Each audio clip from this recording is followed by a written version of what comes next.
Hello, ఏం సంగతి? అన్నా నేను ఆ, నేను మళ్ళా చేస్తా. అన్ను నేను కనకాయ నచ్చిన అన్ను జర కనకరించవే అన్న నీవు పైసలు ఇప్పిస్తా అన్ను నీ పతార పెంచుతే అన్న రావే రావే. ఉద్దర ముచ్చట్లు కనుకో, నువ్వు ఊకుకే చెప్పకు కనుకో. నేను ఎందుకు ఇట్లా వాడుతున్నా? మా కాక రోగం నాకు వచ్చిందా? అన్న నీకు 2 తులాల బంగారం 56,000 ఇప్పిస్తా అన్న. జర రా అన్న, ముందు ముందట మంచిగా ముట్టుకుంటుంది అన్న. జర రా. నేను రాను పోయే నాతో కాదు. ఆయన రానంటాడు, ఈయన రమ్మంటాడు. ఇంతకేం జరుగుతుంది అక్కడ? ఓ కాక కనకయ్య, ఆయనని ఎందుకు బాంచని బతిలాడుతున్నావు? సర్పంచుల ప్రమాణ స్వీకారం నాటికి ఇప్పుడే 1000-2000 మందిని కొత్త సర్పంచులను కాంగ్రెస్ పార్టీలోకి తీసుకురావాలని కంకణం కట్టుకున్నారట. అందుకే మా రేవంత్ రెడ్డి సారు ఏదో గేట్ పెట్టిండట, టార్గెట్ పెట్టిండట. అందుకనే బతిలాడతాను. అంటే మన పార్టీలో గెలిచిన వాళ్ళను మా పార్టీ అని చెప్పుకునే పని చేస్తున్నారా? అన్నా అన్నా జర రారా, అదే మా మంత్రితోని మా ఎమ్మెల్యేతోని ఫోటోలు దింపిస్తా, పైసలు ఇప్పిస్తా, పైసలు కూడా ఇప్పిస్తా. ఎన్నికలలో పైసలు ఇస్తారని తలుపులు తీసి వండి పైసలు పోగొట్టుకున్నాను. ఆసోంటిది మంది పైసలు ఇప్పించి పార్టీ మార్పిస్తావా? నేనంటే నేనే ఇస్తానా? మా లీడర్ల దగ్గర ఇప్పిస్తా. అగో అన్న, మా ఎమ్మెల్యే సార్ ఫోన్ చేస్తాను, ఎత్తి వస్తానని చెప్పు. అబ్బాయి తలకాయ అన్న నీ ప్రమాణ స్వీకారం రోజు వరకు జర పార్టీలకు రావాలి, దండం పెడతా రారా. అదే అబ్బా అన్న అన్న మంది కాళ్ళకే కర్మ, నీకేం పట్టిందే? ఆ కాలు చేతులు గదవలు పట్టుకున్నాడు బంజే. నీ బార్గా కూడా వద్దంటుంది కదా. పెట్టే బిచ్చం ఎత్తగొడతావు. ఆగు, కొద్దిసేపు ఆగు. ఆడికి అత్తే పొరక షిప్ రంతా కొట్టుకొట్టుకుంటా పోయి ఏమనుకుంటారు?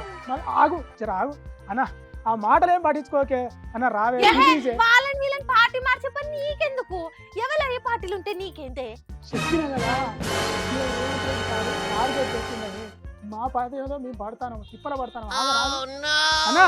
మార్కెటింగ్ జాబ్ చేసేటోళ్లకు టార్గెట్ పెట్టినట్టు పార్టీ మార్పించే టార్గెట్ పెట్టుడు ఏంది? అందుకే మంత్రులు ఎమ్మెల్యేలు ఇక ఈ పార్టీ కొత్తగా పార్టీలో గెలిచిన బీజేపీ బీఆర్ఎస్ స్వతంత్రాలను అందరినీ బతిలాడతారట ఒక్క తీరుగా. తిప్పల పడతాను.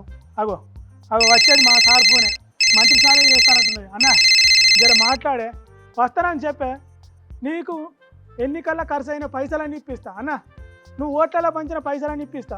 నువ్వు ఎన్నికలు అన్నప్పుడు తినిపించుడు తాపిచ్చుడు పైసలు పంచుడు ఉంటుంది, అవన్నీ ఇప్పిస్తా నేను. తర్వాత నీకు మంచి తాకత్ వస్తుంది. రాయే చెప్పి. తాకత్ లేదు, తలకాయ లేదు. పార్టీలో గెలిచిన వాళ్ళను మా పార్టీలకు రాని తనకి ఇజ్జత్ లేదా? ఆయన కాంగ్రెస్ పార్టీ చాలా మంది సర్పంచ్లనే గెలిచిందని చెప్పుకుంటుండ్రు కదా. అయ్యేగా సరిపోతాయి. ఇప్పుడు వచ్చే ఎంపీటీసీ జడ్పీటీసీ ఎన్నికలలో గెలవాలన్నా, తర్వాత వచ్చే ఎమ్మెల్యే ఎన్నికలలో గెలవాలన్నా ఇప్పుడు గెలిచిన సర్పంచులే ముఖ్యం. ఊర్లలో వాళ్ళే ఓట్లు ఇప్పించేది కాబట్టి వాళ్ళందరినీ గుంజుకురావాలి. నీ సావు నువ్వు దావక ఎందుకు? ఇంటికి పోయి కాలు మీద కాలు వేసుకొని అనుకోపో. ఎందుకు నీకు ఈ ముచ్చట్లన్నీ? ఏం కాదు, ఆగును అన్న జర రావే. ఊకే తలకాయ తింటావేంది? చెప్తే అర్థం కావట్లే, సిగ్గుశరంలే. ఇప్పుడు మంచిగా రోజు కుదిరిందా? మంది బార్లు గాయపోయి తన్నులు తినడు అంటే గిదే కావచ్చు. తప్పుడు చేయకుంటే ఇంటికి పోయి సాయి తాగిపో. ఎంత బతిలాడినా రాలేదు కదరా. ఛాతిలో ఒక బుద్ధు గట్టి కూర్చున్నావు కదరా. నువ్వు ఎట్టెట్ట సర్పంచ్గా పని చేస్తావో అది కూడా చూస్తా. మా పెద్ద లీడర్లు చెప్తా బుద్ధుడు కూర్చుని నీ బొంద చేయిస్తావు గాని పో. చూసిండ్రా ఇప్పుడు ఊర్లల్లో గిట్లనే బతిలాడుతున్నారట కొత్త సర్పంచ్లను.